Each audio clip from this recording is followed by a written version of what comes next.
Avant de nous lancer dans la création de cette histoire unique, n'oubliez pas de vous abonner à la chaîne pour ne manquer aucune nouvelle intrigue, aucun mystère et aucune aventure personnalisée. On commence? L'hôpital Saint-Vincent se dressait au cœur de Lyon, tel un organisme ancien, respirant à travers ses longs couloirs silencieux. À 6 heures du matin, alors que la ville s'engourdissait encore sous la grisaille de l'hiver français, le bloc opératoire était déjà en pleine effervescence. Infirmières sillonnaient les couloirs, leurs dossiers à la main, techniciens vérifiaient le matériel et l'odeur métallique de l'antiseptique imprégnait l'air. Tout fonctionnait avec une précision d'horlogerie, à un détail près que personne n'avait encore remarqué. Le docteur Julien Moreau, chirurgien cardiovasculaire réputé pour sa discipline quasi obsessionnelle, n'était pas à sa place. Julien n'était jamais en retard. Il n'avait jamais manqué son travail. Il n'improvisait pas. Depuis 15 ans, sa routine était scrupuleusement respectée. Il arrivait 1 heure avant l'opération, consultait les examens, discutait avec l'équipe, se lavait les mains toujours de la même manière, à la même heure. Ce matin-là pourtant, quelque chose avait rompu ce rituel invisible. Il restait exactement 1 heure avant l'opération la plus délicate de sa carrière, une intervention à haut risque sur un patient important, et la salle de préparation demeurait vide. Dans le service de soins infirmiers, Claire Dubois fut la première à le remarquer. Infirmière en chef expérimentée, habituée à déceler les petits problèmes avant qu'ils ne s'aggravent, elle fut intriguée par le silence qui régnait devant le cabinet du médecin. La lumière était éteinte, les blouses n'étaient pas accrochées, le dossier du patient restait fermé sur la table. Claire ne paniqua pas. Elle pensa à l'improbabilité de la situation. Elle descendit le couloir jusqu'à la salle de repos, puis jusqu'au parking intérieur. Rien. Le téléphone de l'hôpital sonna sur le poste de Julien, résonnant dans une pièce vide. Il était 6h58. L'opération était prévue à 8h. Le chef du bloc opératoire fut prévenu. Le directeur médical fut contacté. Des questions commencèrent à fuser, à voix basse, car ce n'était pas le lieu pour les rumeurs. On envisagea de remplacer un médecin, puis on écarta cette option. Personne ne connaissait le cas aussi bien que Julien. Le patient, sous sédation, était déjà prêt. À 7h12, la situation cessa d'être simplement étrange et devint grave. La dernière fois que Julien Moreau avait été vu, c'était à 22h40 la veille au soir, marchant seul dans le couloir, reliant l'aile administrative au parking. Les caméras avaient enregistré son départ, mais pas son retour. Sa voiture était restée sur place. Son appartement, perquisitionné plus tard par la police, était intact. Ni valise, ni mots, ni appel d'adieu. Julien avait tout simplement disparu en l'espace d'1 heure. L'opération fut annulée. L'hôpital tenta d'étouffer l'affaire, en vain. La disparition d'un chirurgien de renom quelques instants avant une opération cruciale ne se dissimulait pas facilement. La presse locale fit la une. La presse nationale en fit un mystère. Des collègues furent interrogés, des patients furent interviewés. La police émit des hypothèses. Fugue, dépression nerveuse, enlèvement, suicide, aucune ne se confirma. Claire Dubois fut appelée à témoigner à 3 reprises au cours des mois suivants. Elle répondit toujours ce qu'elle savait. Peu de choses. Elle déclara que Julien semblait fatigué ces dernières semaines, plus silencieux, mais toujours aussi méticuleux. Rien ne laissait présager une rupture. Rien n'expliquait le vide laissé par sa disparition. Avec le temps, l'hôpital a évolué. De nouveaux médecins ont pris leurs fonctions au bloc opératoire. De nouveaux noms ont remplacé les anciens sur les plaques métalliques des portes. L'affaire a été classée comme disparition non résolue, une parmi tant d'autres restées sans réponse. Mais Claire n'a pas oublié. 10 ans ont passé. Saint-Vincent a été rénové, modernisé, doté de nouveaux équipements et d'une façade de verre reflétant un Lyon plus technologique, moins patient avec les mystères. Claire, approchant de la retraite, y est restée, non par attachement, mais pour une raison qu'elle ne nommera jamais. Durant toute cette décennie, elle a gardé en elle un souvenir qu'elle n'a jamais consigné dans aucun rapport. Un détail trop infime pour être une preuve, trop important pour être ignoré. Un geste, un regard, une requête murmurée quelques minutes avant la disparition de Julien. Elle ne l'a jamais confiée à personne, jusqu'à présent. Ce matin-là, assise devant un simple enregistreur, à la demande d'un journaliste qui avait promis de traiter l'affaire avec respect, Claire a finalement décidé de rompre le silence. Ses mains tremblaient légèrement, non de peur, mais de reconnaissance.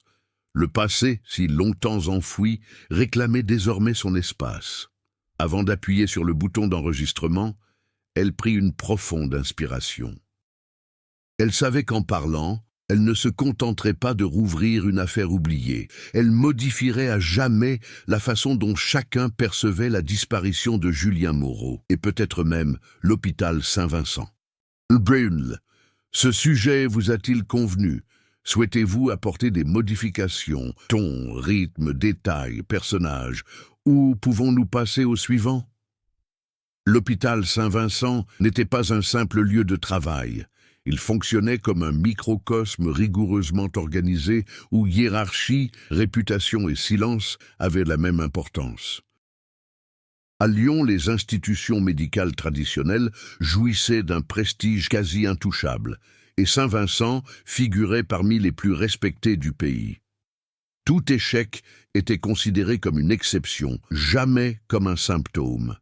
Julien Moreau s'intégrait parfaitement à ce milieu. Fils d'un médecin militaire et d'une professeure d'histoire, il avait grandi sous une discipline rigoureuse et avec des exigences claires.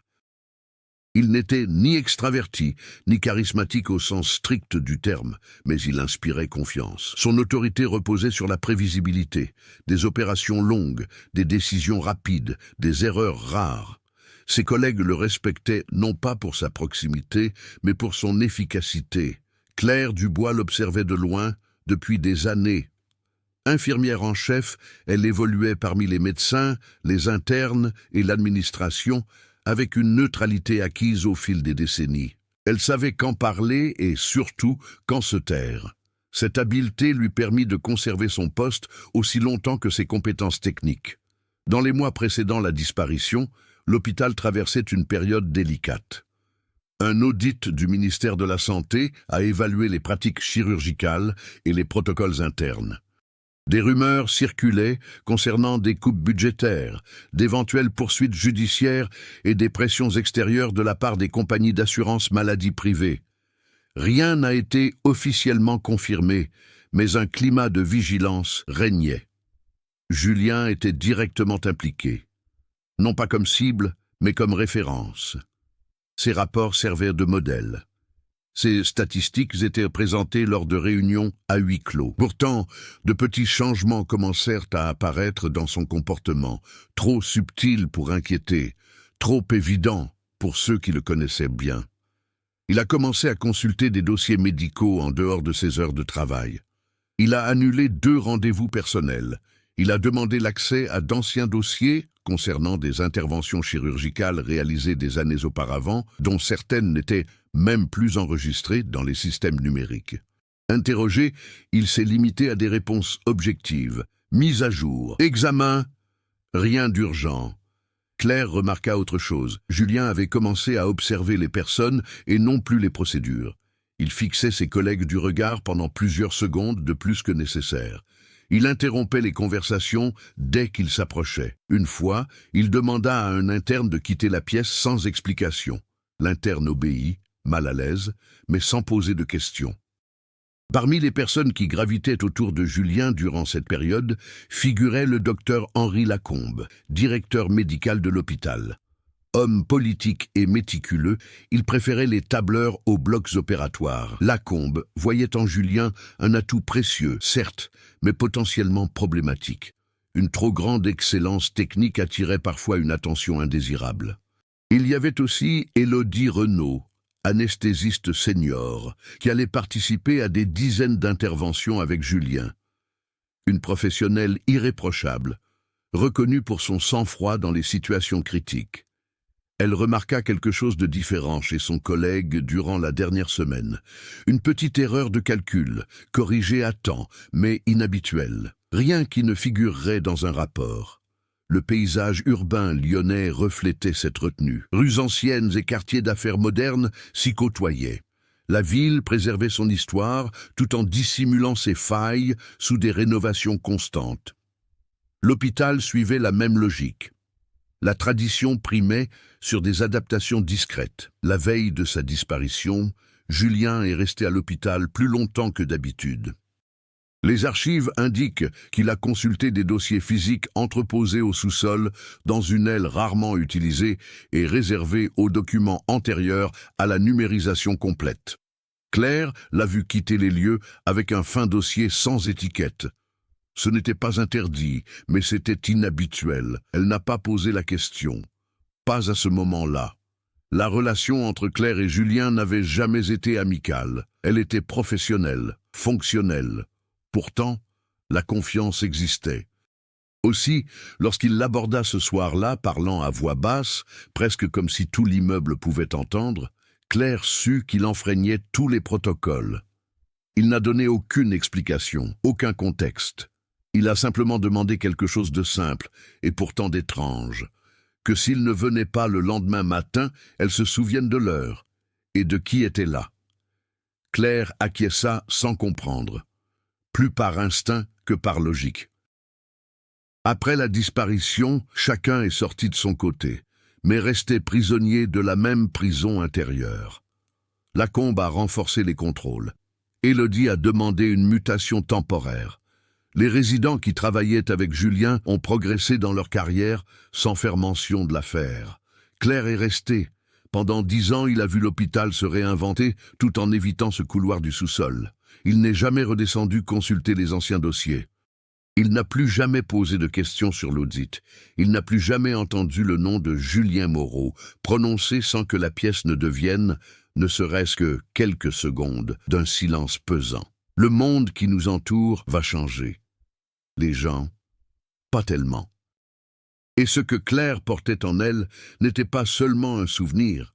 C'était la prise de conscience progressive que la disparition de Julien n'avait pas été un accident isolé, mais faisait partie de quelque chose de soigneusement contenu, comme tout le reste dans cet hôpital. L'absence de Julien Moreau cessa d'être une simple énigme personnelle et devint un problème institutionnel.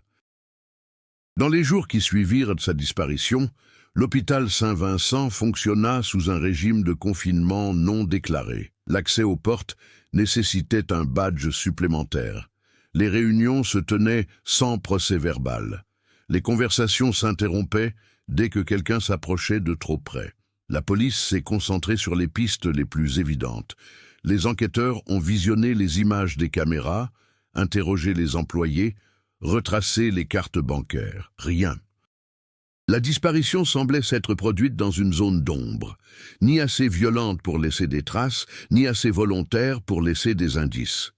Parallèlement, à l'intérieur du pays, le conflit prenait une autre forme. Dr Henri Lacombe a entrepris de centraliser les décisions auparavant prises collectivement. Les interventions à haut risque ont été redistribuées. Le nom de Julien a commencé à disparaître des anciens rapports, remplacés par des références génériques à l'équipe. De petits changements, justifiables individuellement mais qui, cumulés, ont remodelé la mémoire institutionnelle. Claire s'en est rendu compte progressivement, non pas parce que quelqu'un le lui avait dit, mais parce que certaines habitudes avaient disparu. Les protocoles que Julien avait insisté pour maintenir ont été revus. Les dossiers physiques ont disparu du sous-sol. Lorsqu'elle s'est renseignée à leur sujet, elle a reçu des réponses vagues. Réorganisation, destruction et mise à jour réglementaire. Parallèlement, des incohérences sont apparues dans les comptes rendus d'interventions chirurgicales réalisées des années auparavant, des données que Claire connaissait bien, des plannings modifiés, des signatures manquantes, des interventions attribuées à des équipes qui, en réalité, n'étaient pas présentes. Il ne s'agissait pas d'erreurs grossières, mais de corrections subtiles, difficiles à contester. Les tensions se sont exacerbées lorsqu'un journaliste local a commencé à publier de courts articles sur l'affaire. Rien d'accusateur, juste des questions. Pourquoi un chirurgien de renom disparaîtrait-il quelques heures avant une opération cruciale ? Pourquoi l'hôpital n'a-t-il jamais fourni d'explications claires? Ces articles n'ont pas touché un large public, mais ils ont semé le trouble. Lacombe a réagi avec prudence. Il a réaffirmé la version officielle, pleine coopération avec les autorités, absence de nouveaux éléments de preuve, respect de la vie privée de la famille. En interne, il a demandé la discrétion. En externe, le silence. Élodie Renaud, qui s'était jusque-là tenue à l'écart, fut convoquée pour un entretien privé. Elle quitta le bureau du directeur le visage sombre. Quelques jours plus tard, elle demanda un congé maladie. Elle n'en donna jamais la raison. Le conflit a commencé à affecter ceux qui n'y étaient pas directement impliqués. Les résidents ont été soumis à des évaluations plus rigoureuses. Les infirmières étaient réprimandées pour des détails insignifiants. L'atmosphère est devenue défensive, comme si la moindre erreur pouvait être interprétée comme une menace. Claire sentit la pression monter lorsqu'elle fut de nouveau convoquée par la police. Cette fois, les questions étaient différentes. On ne cherchait pas seulement à savoir où se trouvait Julien, mais aussi ce qu'il faisait, quel type d'opération il pratiquait, s'il avait remis en question des procédures antérieures, s'il avait manifesté un malaise éthique. Elle répondit avec prudence. Elle ne mentit pas, mais elle n'en dit pas plus que ce qui lui était demandé. Elle savait que chaque mot pouvait être sorti de son contexte. Ce soir-là, chez elle, Claire repassa mentalement chaque interaction qu'elle avait eue avec Julien durant les dernières semaines. Elle se souvenait de demandes précises, de dossiers médicaux qu'il lui avait demandé d'examiner ensemble, et d'un ancien cas concernant un patient décédé de complications imprévues. À l'époque, le décès avait été jugé inévitable. Maintenant, je n'en étais plus si sûr. Le conflit a atteint un nouveau sommet lorsqu'un audit secondaire a été brutalement annulé. Sans explication officielle, sans rapport final, l'hôpital a discrètement fêté l'événement. La direction a accueilli la nouvelle avec soulagement. Claire, quant à elle, y voyait la confirmation d'un mal plus profond. On cherchait à clore les débats et non à y répondre. Julien commençait à être perçu non plus comme une victime, mais comme un risque posthume. Cette prise de conscience a transformé la position de Claire dans le conflit. Jusque-là, elle se considérait comme une simple observatrice. Désormais, elle se percevait comme un dépositaire d'informations que d'autres préféraient oublier. Il n'y a pas de preuves concrètes, mais des liens, des suites logiques. Le genre de vérité qui trouve rarement sa place dans les processus formels. Le conflit principal n'était plus seulement la disparition d'un homme. Il devenait un affrontement entre la mémoire et l'effacement, entre les faits et les archives officielles. Et au milieu de tout cela, Claire comprit une chose essentielle. Julien ne disparaîtrait pas par hasard. Il avait mis le doigt sur quelque chose qu'il ne fallait ni modifier, ni corriger, ni réinterpréter. Il avait interrompu un récit, et dans cet hôpital, les histoires étaient protégées avec plus de zèle que les personnes. Au fil des mois, la disparition de Julien Moreau cessa de faire les gros titres, mais son impact demeura intact. L'hôpital continua de fonctionner, mais sous le joug d'une réorganisation discrète qui touchait certains services, presque toujours liés aux archives, aux comités internes ou aux évaluations de la qualité. Ces changements créèrent des fractures invisibles, exploitées par quelques-uns et ignorées par beaucoup. L'une des intrigues secondaires est née de la famille du patient dont l'opération avait été annulée le matin même. Homme d'affaires influent de la région Auvergne-Rhône-Alpes, il se rétablit partiellement grâce à des traitements alternatifs à Paris. Il n'a jamais porté plainte contre l'hôpital. Il n'a jamais accordé d'interview. En revanche, il a retiré ses investissements et mis fin à des partenariats discrets avec Saint-Vincent. Ce geste n'a pas été perçu comme une mesure de représailles, mais comme un repositionnement stratégique. Il n'en a pas moins créé un précédent gênant. Une autre source de tension est apparue parmi les jeunes résidents.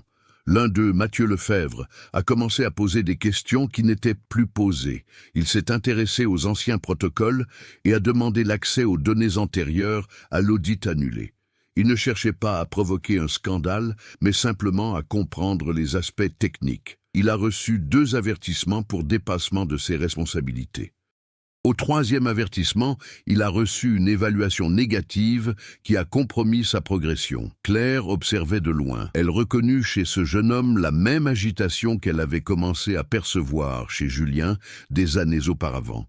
Le schéma se répétait, une curiosité excessive suivie d'une retenue administrative. Parallèlement, des incohérences sont apparues dans les rapports de décès antérieurs. Rien qui constitue un crime manifeste, mais de légères divergences statistiques indiquant un taux de complications anormalement bas durant certaines périodes. Ces données contribuent directement à la réputation de l'établissement et lui permettent d'obtenir des certifications importantes. L'intrigue secondaire la plus délicate concernait cependant Élodie Renaud. Après des mois d'absence, elle était revenue à l'hôpital à un poste administratif, loin du bloc opératoire.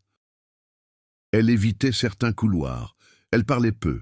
Lors d'une rare conversation avec Claire, elle s'était contentée de dire que certaines décisions étaient prises bien au-dessus du bloc opératoire. Claire a compris l'avertissement implicite. La pression du temps s'intensifiait à l'approche du 10e anniversaire de la disparition. La presse locale a revisité l'affaire sous l'angle de la mémoire collective. Des émissions de radio ont invité d'anciens employés. Des documentaristes ont mené des enquêtes. L'hôpital a préparé un communiqué officiel réaffirmant sa position initiale. C'est dans ce contexte que Claire reçut la demande du journaliste, un jeune homme persévérant qui ne cherchait pas d'accusations, mais des contacts. Il apporta des documents publics, de vieux articles de presse et des questions bien formulées. Il ne promit ni acquittement ni condamnation. Il se contenta d'écouter. Cette intrigue secondaire convergeait directement vers le conflit central. Claire savait que l'équipe ne jouait pas en sa faveur. Nombreux étaient ceux qui avaient pris leur retraite. D'autres étaient partis vivre à l'étranger. Les archives physiques avaient été détruites légalement. Il ne restait que les souvenirs, imparfaits, subjectifs, mais toujours présents. Au même moment, Lacombe approchait de la fin de son mandat de directeur médical. Il prévoyait de partir en beauté, avec des hommages et des discours sur la modernisation. Le décès de Julien est venu perturber cruellement ces célébrations. Les intrigues secondaires commencèrent à s'entremêler lorsque Mathieu Lefebvre démissionna. Sans cérémonie, sans justification officielle. Des mois plus tard, on apprit qu'il allait rejoindre un programme de recherche indépendant sur l'éthique médicale. Claire comprit alors que le cycle n'avait pas été interrompu, mais seulement déplacé. La tension monta lorsque le journaliste l'informa que son article serait publié dans 3 semaines. Claire devait décider si elle parlerait avant ou après. Elle devait se demander si elle prendrait le risque de révéler des faits qui n'avaient jamais été consignés officiellement. Rien ne garantissait l'impact de l'article, seulement des conséquences. Toutes les intrigues secondaires convergeaient vers la même question non dite. Qu'avait découvert Julien exactement? La disparition cessa d'être un événement isolé pour devenir un nœud central reliant décisions administratives, silences professionnels et choix individuels. Rien n'a explosé, rien n'a été révélé brutalement. Tout est resté contenu, et de ce fait même, d'autant plus dangereux. Le temps pressait. L'occasion de prendre la parole ne se représenterait pas.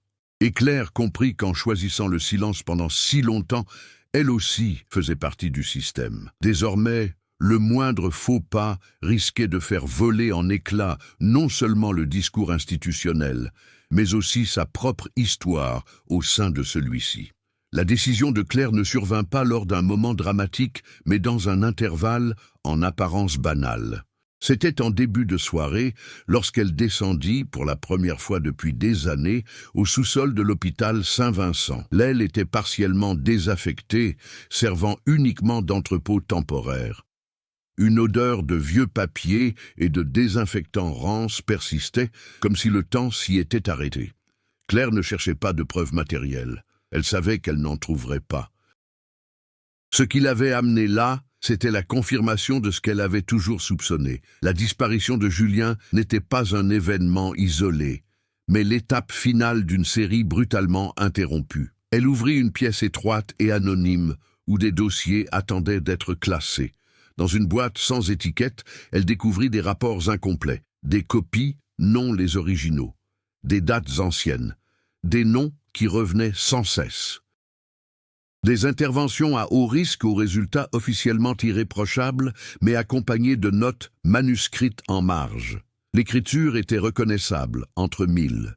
Julien avait laissé des traces. Les notes n'accusaient personne directement. Il s'agissait de questions techniques, de recoupement de données, d'observations sur des décisions prises en dehors du champ strictement médical, des indices de pressions administratives visant à maintenir certains indicateurs. Rien d'illégal en apparence, mais profondément contraire à l'éthique. Le déclic n'a pas été la découverte elle-même, mais la reconnaissance immédiate de la requête formulée par Julien ce soir-là, des années auparavant. Il n'a pas demandé d'aide, j'ai demandé le souvenir. Le lendemain matin, Claire rencontra le journaliste avant le travail. Elle n'apporta aucun document. Elle se contenta de décrire les choses, précisément. Les horaires, les personnes, les changements subtils que seul un initié pouvait percevoir. Lorsqu'il lui demanda pourquoi elle avait attendu si longtemps, elle ne répondit pas. Elle continua de parler. Entre-temps, à l'hôpital, Lacombe apprit qu'un long article allait paraître. Pour la première fois, sa réaction dépassa le simple contrôle technique. Il convoqua des réunions d'urgence, contacta le service juridique et tenta de retrouver Claire. Elle n'a pas répondu. Le véritable tournant s'est produit lorsque le journaliste a recoupé les informations de Claire avec les documents publics et a découvert une coïncidence troublante. Dans au moins 3 interventions chirurgicales examinées par Julien, des décisions administratives avaient modifié les protocoles de sécurité afin de respecter les obligations contractuelles. Toutes ces interventions ont entraîné des décès considérés comme évitables. Julien finira par le découvrir. Et en tentant de le documenter, il sera devenu un danger. Le récit entourant sa disparition a changé de perspective. Il ne s'agissait plus de savoir où il avait fini, mais ce qui l'empêcherait de rester invisible. Le reportage a été diffusé dimanche soir. Il ne visait personne en particulier, mais mettait en lumière des schémas récurrents. Il établissait un lien entre décisions institutionnelles, silence professionnel et disparition inexpliquée. Le nom de Julien y apparaissait comme une référence technique et non comme celui d'une victime. La réaction fut immédiate. L'hôpital a publié un communiqué pour se défendre. Le ministère de la Santé a annoncé l'ouverture d'une enquête préliminaire. Monsieur Lacombe a annulé ses engagements publics. Les responsables ont reçu la consigne de ne pas s'adresser à la presse. Claire en ressentit les effets dès le jour même. Ses collègues évitaient tout contact. Certains la regardaient avec désapprobation, d'autres avec un soulagement contenu. Pour la première fois en 10 ans, le silence était rompu de l'extérieur. Ce tournant n'a pas apporté de réponse définitive quant au sort de Julien. Il a révélé quelque chose de plus troublant. La confirmation que sa disparition était calculée. Il n'était pas nécessaire de le retrouver pour que son absence continue de servir à un but. Ce soir-là, Claire rentra chez elle seule, sans protection, sans aucune garantie, mais avec la lucidité qui lui avait manqué pendant 10 ans. Julien n'avait pas fui, il n'avait pas succombé, il n'était pas devenu fou. Il avait tenté de perturber un système qui ne tolère aucune interruption visible. Et le prix à payer était l'effacement. Le dimanche s'acheva sur un silence d'un genre différent à l'hôpital Saint-Vincent. Non pas le silence habituel d'une routine maîtrisée, mais une immobilité tendue, chargée d'observations discrètes et de regards qui pesaient les mots avant de les prononcer. L'air était imprégné d'une conscience aiguë, non seulement d'une disparition ancienne, mais aussi de la force d'un souvenir qui s'obstinait à ressurgir. Les premiers effets se sont manifestés au niveau de la direction. Lacombe, qui jusque-là avait dirigé l'hôpital d'une main de fer et discrète, dut faire face à une situation que son autorité ne pouvait contenir. Les réunions d'urgence se succédèrent, chacune plus courte et plus intense. On examina des rapports, on passa des coups de fil urgents, on consulta des avocats. Rien de tout cela ne parvint à enrayer le discours qui circulait déjà hors des murs de l'établissement. Pour Claire, la réaction la plus immédiate fut l'impact humain. Les collègues proches de Julien, désormais retraités ou travaillant dans d'autres hôpitaux, réagirent de diverses manières, certains avec incrédulité, d'autres avec un remords contenu. Certains l'abordèrent discrètement, demandant des détails, cherchant à confirmer de vieux souvenirs. L'infirmière en chef réalisa que la vérité de Julien, même des années plus tard, résonnait encore dans la conscience de tous ceux qui l'avaient connu. Le public a également réagi de diverses manières.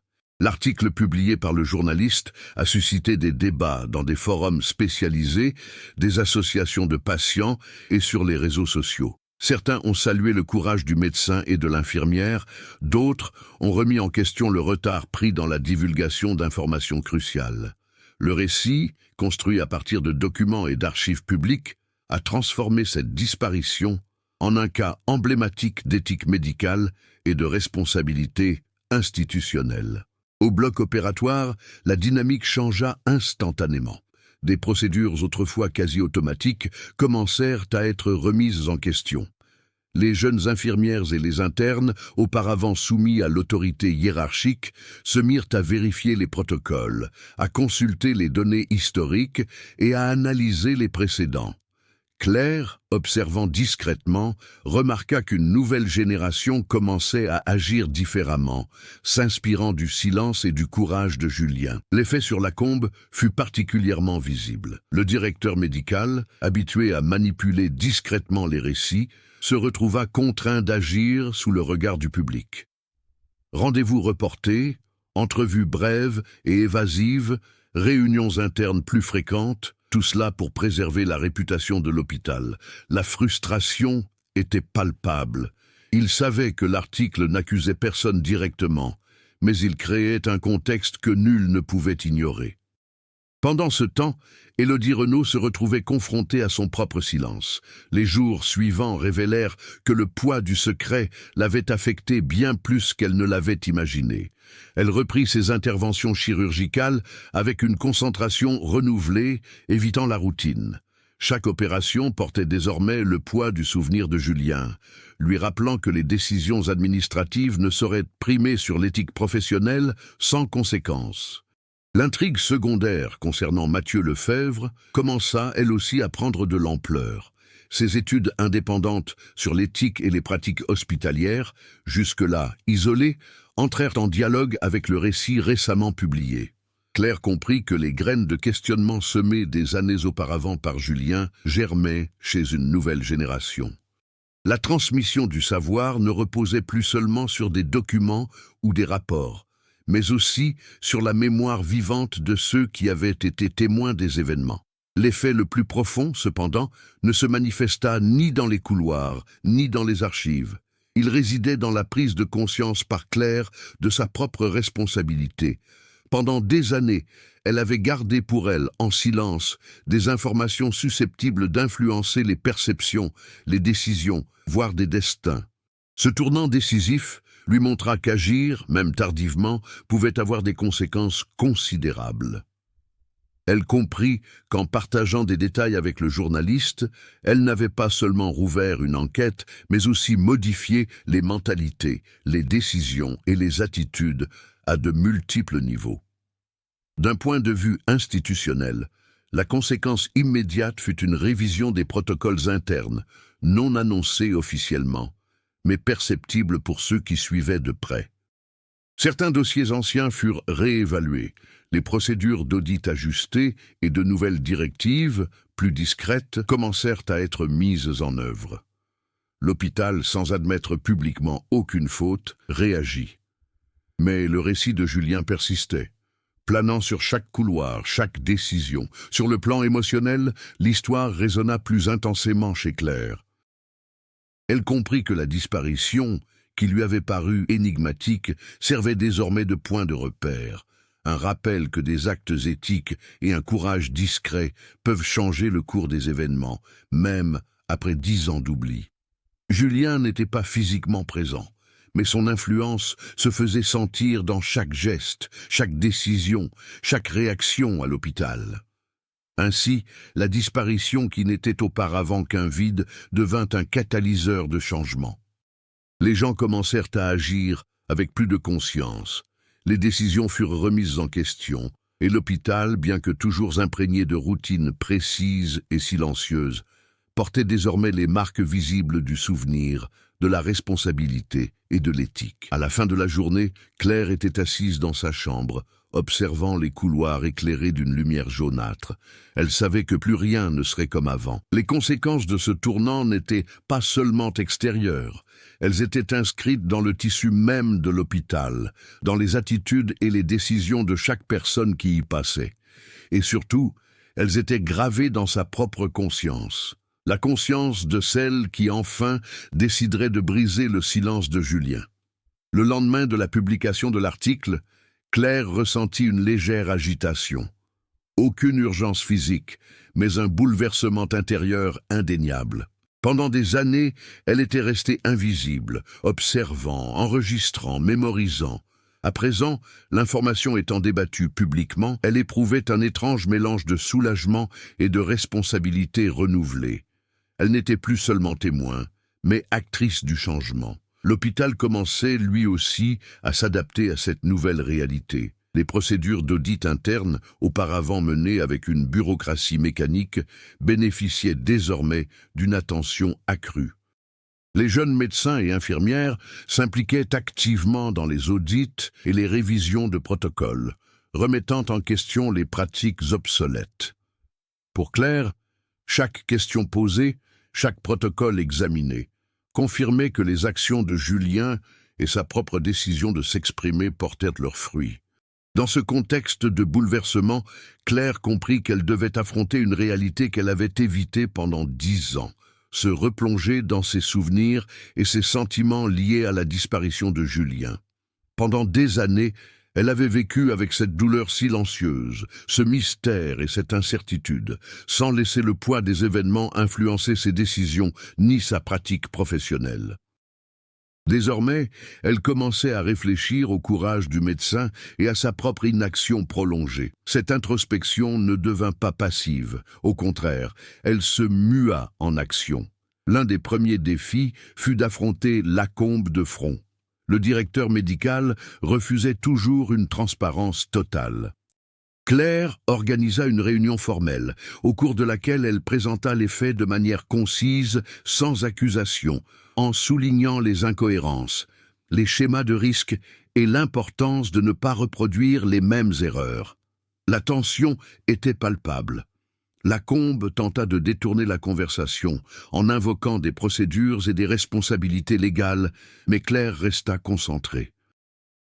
Pour la première fois depuis des années, elle se sentait capable de tenir tête à l'autorité institutionnelle, avec fermeté et assurance. Entre-temps, Mathieu Lefebvre retourna à l'hôpital, animé par ses recherches indépendantes et l'impact de l'histoire. Il apporta avec lui de nouvelles perspectives sur l'éthique médicale, les protocoles d'audit et la responsabilité institutionnelle. Claire comprit que la transmission du savoir s'était faite à une nouvelle génération et que le courage de Julien ne se limitait pas à ses propres actions. Il se perpétuait, désormais plus solide et plus conscient. La résilience de Claire se manifestait également dans son travail quotidien à l'hôpital. Des procédures, autrefois automatiques, ont commencé à être analysées avec une attention renouvelée. Elle encourageait la participation active de ses collègues, favorisant les discussions sur la sécurité, l'éthique et les décisions cruciales. Cette attitude a transformé la dynamique de l'équipe. Infirmières, internes et médecins ont commencé à interagir de manière plus collaborative et transparente. Chaque petit ajustement, chaque question reflétait directement l'influence de Julien et le courage de Claire. Claire ressentit intérieurement une évolution qui dépassait le cadre professionnel.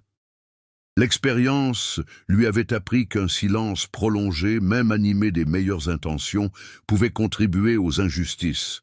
Elle apprit à trouver un équilibre entre observation, prudence et action. Sa décision de prendre la parole, même tardivement, transforma non seulement l'atmosphère de l'hôpital, mais redéfinit aussi son propre sentiment d'autonomie, démontrant que responsabilité éthique et courage peuvent coexister, même dans des contextes hostiles. De plus, Claire commença à aborder les souvenirs différemment. La disparition de Julien, qui avait été auparavant source de tensions et d'incertitudes, devint alors une expérience enrichissante. Elle revisita les détails, remarqua des gestes et des choix passés inaperçus et transforma ses observations en pratiques préventives et pédagogiques pour l'équipe. Chaque décision, chaque action reflétait une évolution visible de sa personnalité et de son comportement professionnel. L'hôpital, discrètement, se transformait lui aussi.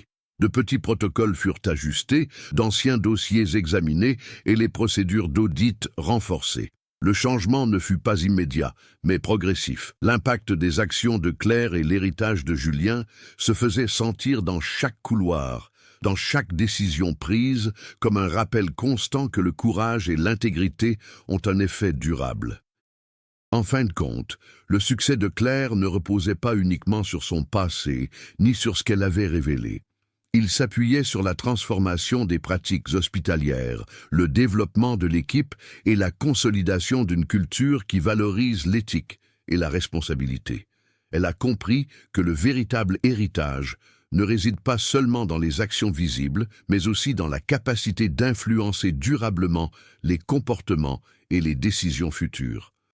Claire contemplait désormais les couloirs de Saint-Vincent d'un œil nouveau, non plus en témoin silencieux, mais en actrice de l'histoire institutionnelle. Le courage de Julien, la mémoire collective et sa propre décision d'agir avaient engendré un courant de changement irrésistible. Elle avait surmonté le poids de l'inaction, le transformant en une action concrète, éthique et inspirante. Et au fond d'elle-même, Claire savait que son épanouissement personnel et professionnel ne s'arrêterait pas là. Cette expérience a renforcé sa confiance en elle, son sens des responsabilités et donné un sens à sa vie. Dans chaque geste, chaque décision, chaque conseil, le souvenir de Julien et son propre courage d'agir continueraient de guider non seulement l'avenir de l'hôpital, mais aussi le sien. Suite aux répercussions de l'affaire et à l'attention croissante portée à la disparition de Julien, l'hôpital Saint-Vincent entra dans une phase de transformation silencieuse mais intense. Une tension palpable semblait régner dans chaque couloir, comme si les carreaux eux-mêmes reflétaient le malaise du personnel. Les procédures habituelles étaient désormais suivies avec prudence, et chaque décision était analysée dans un souci constant de sécurité et de responsabilité.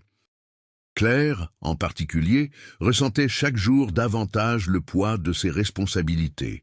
Elle devait non seulement gérer les répercussions extérieures, mais aussi préserver la confiance de son équipe. Elle savait que bientôt, l'attention du public et des autorités se porterait directement sur les procédures hospitalières et que le moindre dysfonctionnement pourrait être interprété comme une négligence. Son expérience et sa mémoire précise des événements passés devinrent des atouts essentiels pour traverser cette période. Une intrigue secondaire, restée jusque-là discrète, s'intensifia. La relation entre Claire et Élodie Renaud. De retour à l'hôpital, Élodie cherchait à s'affirmer, tout en évitant certains couloirs et en ne s'attardant pas sur les détails de ses interventions passées. Claire comprit que l'anesthésiste était elle aussi en proie à un dilemme, une peur silencieuse de représailles ou d'être démasquée. L'infirmière décida de l'aborder, non pas pour la mettre sous pression, mais pour consolider leur alliance. La confiance mutuelle devint un atout précieux, permettant de confirmer des informations cruciales et de prendre des décisions en toute sérénité. Un autre élément préparatoire au dénouement impliquait Mathieu Lefebvre. Le jeune interne, désormais impliqué dans la recherche éthique, commença à collaborer plus directement avec Claire. Il apporta des perspectives modernes sur les dossiers médicaux et l'analyse des schémas, contribuant à organiser les preuves et à vérifier d'anciennes informations. Sa présence créa un lien entre le passé de Julien et les changements contemporains, accélérant le rythme des découvertes et préparant le terrain pour des révélations plus importantes. Entre-temps, l'administration hospitalière, toujours sous la direction tendue de Lacombe, subissait une pression extérieure croissante. Les autorités lançaient des inspections, les journalistes examinaient de nouveaux documents et les patients commençaient à remettre en question les procédures établies. L'environnement, jusque-là quasi imperméable, laissait désormais apparaître des fissures. Chaque réunion, chaque dépêche était empreinte de prudence et de décisions rapides visant à limiter les risques d'atteinte à la réputation. Claire savait que la tension atteindrait son paroxysme lors d'un moment crucial où tous les fils narratifs convergeraient: l'héritage de Julien, la responsabilité institutionnelle, le courage d'agir et les choix éthiques. C'est pourquoi elle commença à organiser mentalement les informations, à créer une séquence claire d'événements et de relations qui pourraient être présentées objectivement, sans improvisation ni faille susceptible de compromettre la crédibilité. La pression du temps devint un facteur déterminant. Entre les échéances de publication, les enquêtes imminentes et les réunions programmées, chaque jour exigeait des décisions rapides et précises. Claire comprit qu'elle ne pouvait plus reporter ses actions. La préparation nécessitait non seulement de la mémoire et des documents anciens, mais aussi des compétences en négociation, une capacité d'évaluation des risques et l'aptitude à convaincre ses collègues d'adopter immédiatement les bonnes pratiques. Un détail apparemment mineur, mais pourtant crucial, consistait à concilier les différences entre les anciennes et les nouvelles équipes. Certains employés de longue date résistaient au changement, craignant d'être exposés ou jugés. D'autres, nouveaux venus, ne comprenaient pas encore toute la complexité du parcours de Julien. Claire a joué le rôle de médiatrice, présentant les faits, contextualisant les décisions et favorisant la compréhension mutuelle. Cette coordination stratégique était essentielle pour éviter des conflits internes qui auraient pu détourner l'attention du conflit principal. De plus, Claire a entrepris de documenter méticuleusement chaque étape de la préparation, établissant des comptes rendus précis des actions, des décisions et des réunions. Cette pratique a non seulement renforcé sa position, mais a également permis de construire un récit structuré, capable de résister à un examen externe. Chaque détail consigné a servi de lien entre le passé et le présent, garantissant ainsi que l'histoire de Julien et les risques associés ne soient ni oubliés ni manipulés. Parallèlement, la ville de Lyon, bien que géographiquement éloignée, semblait participer indirectement aux tensions. Les reportages, les débats dans les médias locaux et les discussions dans les milieux médicaux exerçaient une pression indirecte sur l'hôpital. La perception du public entrait en ligne de compte, et Claire comprit que la préparation du point culminant impliquait non seulement des actions internes, mais aussi la gestion du discours extérieur.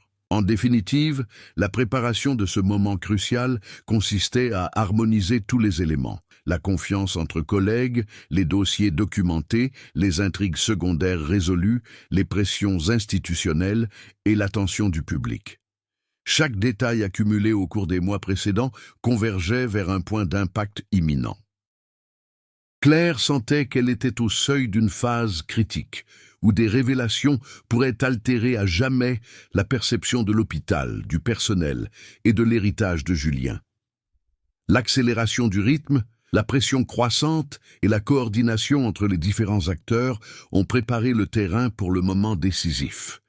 Chaque action entreprise jusque-là, des conversations discrètes avec Élodie, au travail d'analyse avec Mathieu, jusqu'à la confrontation stratégique avec Lacombe, a fonctionné comme un rouage d'un mécanisme qui approchait d'un point culminant inévitable. Et Claire, plus mûre, plus sûre d'elle et plus stratégique, savait que sa capacité à agir avec précision déterminerait non seulement l'impact des révélations, mais aussi la mémoire de Julien et la culture éthique qu'il avait insufflée à l'hôpital Saint-Vincent. Le jour du dénouement commença tôt, sans cérémonie. Les couloirs de l'hôpital Saint-Vincent étaient silencieux, mais la tension était palpable. Chaque professionnel semblait animé d'une conscience aiguë, comme s'il pressentait que ce jour serait décisif. Claire arriva avant la plupart, avec un dossier de documents révisés et de comptes rendus détaillés reliant d'anciennes décisions, des schémas de risque et des incohérences ignorées pendant des années. Elle savait que pour véritablement infléchir le cours des événements, elle devait agir avec précision. Lacombe, quant à lui, avait été informé des répercussions croissantes de l'affaire et préparait sa défense institutionnelle. Mais cette fois, Claire n'était pas seule. Mathieu Lefebvre, Élodie Renaud et quelques employés de confiance formaient un front silencieux mais déterminé, prêts à veiller à ce que la vérité soit communiquée clairement et objectivement. La première action a consisté à convoquer une réunion urgente avec les directeurs et les responsables de secteur.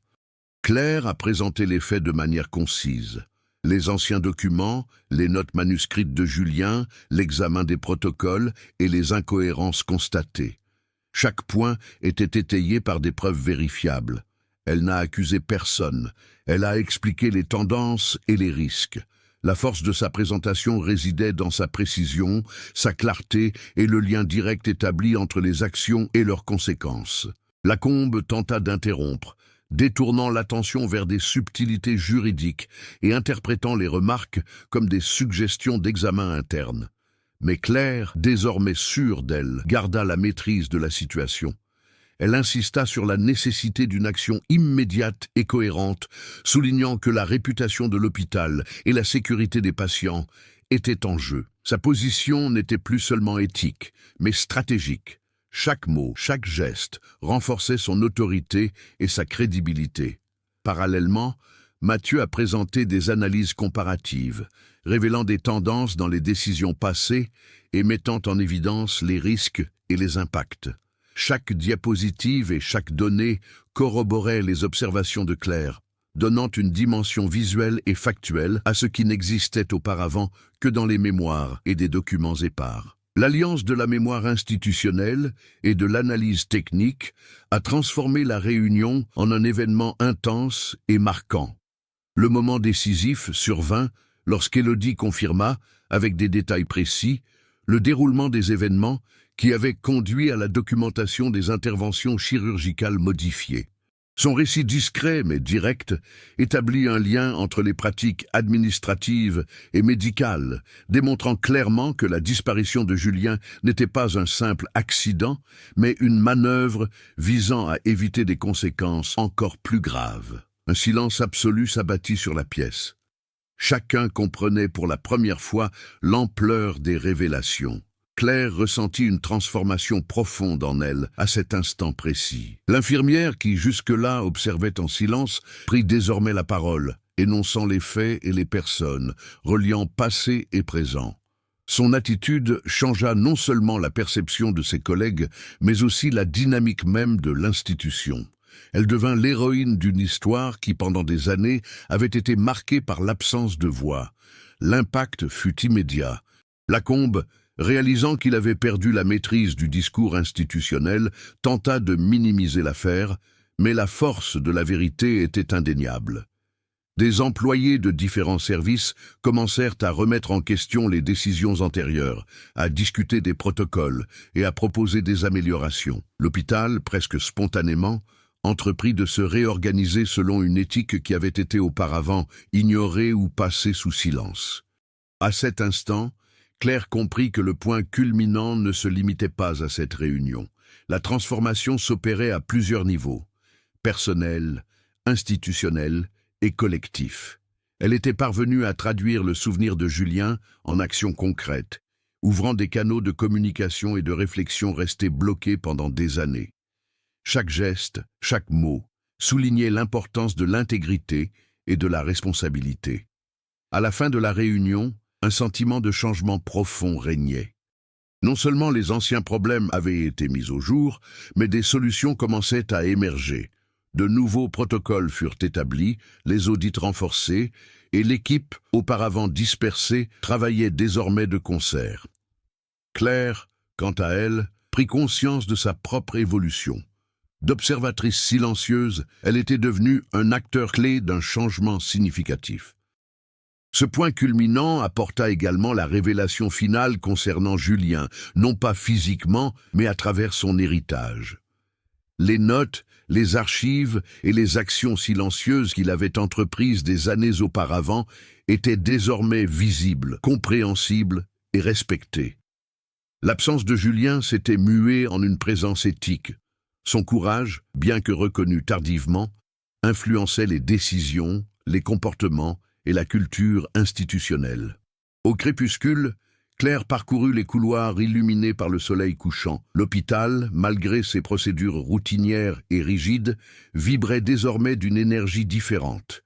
Un fil conducteur de conscience, de mémoire et d'éthique s'y était tissé, un fil qui n'existait pas auparavant. Chaque regard, chaque geste, chaque décision future serait influencée par le courage de Julien et par la capacité de Claire à transformer le silence en action. Le point culminant a non seulement résolu d'anciens conflits, mais a aussi instauré une nouvelle dynamique de pouvoir et de responsabilité. La transformation de l'héroïne était manifeste. Claire n'était plus seulement l'infirmière en chef. Elle était devenue un agent du changement, un havre de paix éthique et un catalyseur pour la mémoire de Julien. L'histoire a finalement atteint son apogée, là où passé, présent et futur convergent dans une force renouvelée de justice, d'éthique et de courage. Les jours qui suivirent l'événement marquant instaurèrent une transformation palpable, quoique silencieuse, au sein de l'hôpital Saint-Vincent. Claire arpentait les couloirs avec une conscience nouvelle. Elle n'était plus seulement infirmière en chef, mais aussi gardienne d'un récit qui unissait éthique, mémoire et responsabilité. L'action déclenchée par la révélation de la disparition de Julien et sa documentation méticuleuse devint le catalyseur d'un changement profond et durable. Les répercussions institutionnelles se sont fait sentir progressivement, mais de manière constante. De nouveaux protocoles ont été mis en place afin de garantir la transparence et la sécurité dans tous les domaines critiques. Des audits internes ont été instaurés régulièrement et chaque procédure a désormais fait l'objet d'une documentation détaillée et vérifiable. L'hôpital, qui fonctionnait auparavant dans le silence et la retenue, a commencé à opérer plus ouvertement, en conciliant efficacité et éthique. Claire demeura la figure centrale de cette transformation. Sa fermeté et son intégrité morale, lors de cette période critique, ont profondément modifié sa place au sein de la hiérarchie hospitalière. Ses collègues commencèrent à la consulter non seulement pour ses compétences techniques, mais aussi pour ses conseils éthiques. Elle devint une référence pour les décisions délicates, consolidant un rôle qui intégrait mémoire historique, savoir-faire technique et responsabilité morale. L'influence de Julien, bien qu'absent physiquement, continua de vivre à travers elle, façonnant la culture de l'hôpital. Inspirée par le changement d'attitude de Claire, l'équipe a commencé à agir avec plus de proactivité. Les infirmières ont remis en question les protocoles obsolètes, les internes ont présenté des analyses détaillées des procédures et les médecins expérimentés qui s'étaient jusque-là tus par habitude ont entamé une collaboration plus transparente. La transformation ne fut ni rapide ni sans résistance, mais le processus était en marche. Chaque ajustement, chaque décision révisée reflétait l'impact direct du courage de Julien et de la détermination de Claire. Sur le plan émotionnel, Claire éprouva un sentiment d'apaisement qu'elle n'avait jamais connu. Pendant des années, elle avait porté en silence la responsabilité de préserver les informations et d'agir avec prudence. Désormais, l'histoire qui pesait autrefois sur ses épaules était devenue un récit d'apprentissage collectif. La mémoire de Julien, protégée et transmise, n'était plus un fardeau, mais une source de force et d'inspiration. Pour Lacombe, l'issue fut moins enviable. Bien que sa réputation soit restée officiellement intacte, il dut reconnaître la primauté de l'éthique sur l'autorité hiérarchique. Son administration fit l'objet d'un examen plus approfondi, et les décisions futures devraient désormais tenir compte non seulement de l'efficacité et des résultats, mais aussi de l'intégrité et de la responsabilité. Cette transformation, bien que partielle, laissait présager que le silence institutionnel ne serait plus absolu. Les intrigues secondaires ont également trouvé leur résolution. Mathieu Lefebvre a consolidé son rôle de chercheur indépendant et de consultant auprès de l'hôpital, appliquant des principes éthiques qui avaient été négligés jusque-là. Élodie Renaud a repris ses activités chirurgicales avec une confiance renouvelée, consciente désormais que son expérience et son jugement éthique seraient appréciés. Le patient dont l'opération avait été annulée 10 ans plus tôt restait distant, mais son histoire rappelait constamment l'importance de la responsabilité et de la transparence. À l'extérieur, la perception du public à l'égard de l'hôpital a également évolué. L'article, qui avait initialement suscité des interrogations, a fini par être perçu comme un catalyseur de changements institutionnels. Les discussions sur l'éthique médicale, la sécurité des procédures et la responsabilité administrative sont devenus des thèmes récurrents dans les débats locaux et nationaux. La disparition de Julien, d'abord restée une énigme, s'est transformée en un exemple de courage et d'impact éthique. Pour Claire, la conclusion de ce cycle a engendré une profonde compréhension de l'action, de la mémoire et de la responsabilité. Elle a compris que les décisions éthiques ne sont pas de simples actes isolés, mais s'inscrivent dans un réseau de conséquences qui affectent les individus, les institutions et les générations futures. Le courage de Julien, conjugué à sa propre décision d'agir, a démontré que même en son absence, un individu peut façonner le cours des événements et influencer des cultures entières. L'hôpital est donc devenu bien plus qu'un simple lieu d'intervention médicale. Il est devenu un environnement où l'éthique et la pratique sont indissociables, où mémoire et responsabilité coexistent et où les actions passées sont reconnues et transmises pour guider l'avenir. Chaque couloir, chaque salle d'opération et chaque dossier examiné témoignent de cette transformation discrète mais profonde. Finalement, Claire comprit que l'histoire de Julien n'avait pas besoin d'une conclusion matérielle. Son héritage, préservé et mis en pratique, avait déjà rempli son rôle. La disparition, jadis source de mystère et de tension, se mua en un jalon éthique qui influence les décisions futures et consolide les pratiques garantissant sécurité, responsabilité et intégrité. La conclusion ne portait donc pas uniquement sur le passé ou l'impact immédiat de la révélation. Elle concernait la continuité, l'apprentissage et la croissance collective. L'hôpital, son personnel et Claire, chacun à sa manière, avaient intégré la leçon que le courage, l'éthique et la mémoire peuvent triompher du silence, de l'omission et des pressions institutionnelles, et que la disparition de Julien, bien que physique, était devenue une empreinte éthique indélébile, façonnant un avenir plus conscient et responsable.